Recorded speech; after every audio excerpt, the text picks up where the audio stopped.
కూడా ఈ అవకాశం వచ్చిన ప్రజలకు థ్యాంక్ యూ. కష్టాలు ముందు చెప్పినావు మాకు కూడా సంతోషం.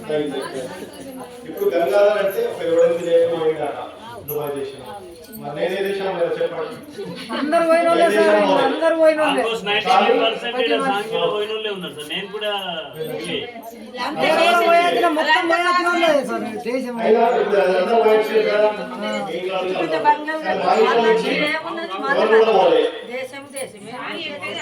నేను మా తాత ముంబైలో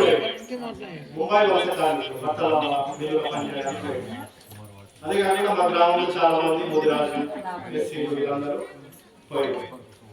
అయితే ఇంత సమస్య ఉంది మన రాష్ట్రం, మన జిల్లాలో, మన ఊళ్ళో పని చేయొద్దు, ఇలా సమస్యలు ఎందుకు మనం గవర్నమెంట్ తో చెప్పొద్దు అని అనుకొని మేము ఒక ప్రవాసీ మిత్ర లేబర్ యూనియన్ ని ఒక యూనియన్ పెట్టాం.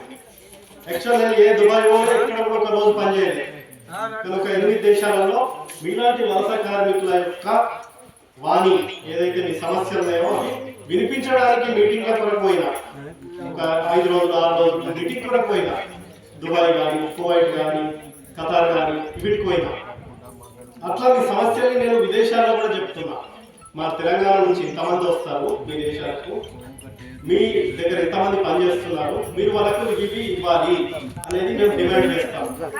ఇప్పుడు రానున్న రోజుల్లో మీరు అందరూ స్టోన్ వర్కర్స్ అంటే రాతి పని చేసేవాళ్ళు, రాళ్ళు కొట్టేటోళ్ళు, రాళ్ళు రాళ్ళన్నీ అయిపోతున్నాయి, అన్నీ అయిపోయింది. ఇప్పుడు ఎటు పోవాలి రాళ్ళు కొట్టేటోళ్ళు. రానున్న రోజుల్లో పెద్ద సమస్య ఉందా లేదా మీకు ఉంది.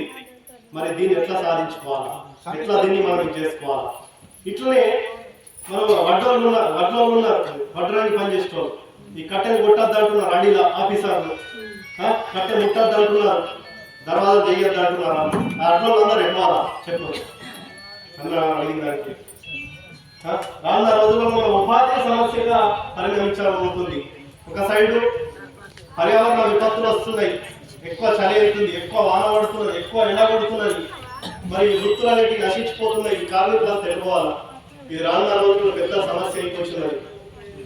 అయితే మీరేం చేస్తారు, నెక్స్ట్ ఇంకొక పని ఎదుర్కొంటారు, అది బిల్డర్లు చేయడమో, లేదంటే బెడ్లు అక్కడ పెట్టడమో, ఇటుకలు అందించడము, ఇసుక పట్టడము, ఇటుకలకు పోతారు లేదమ్మా.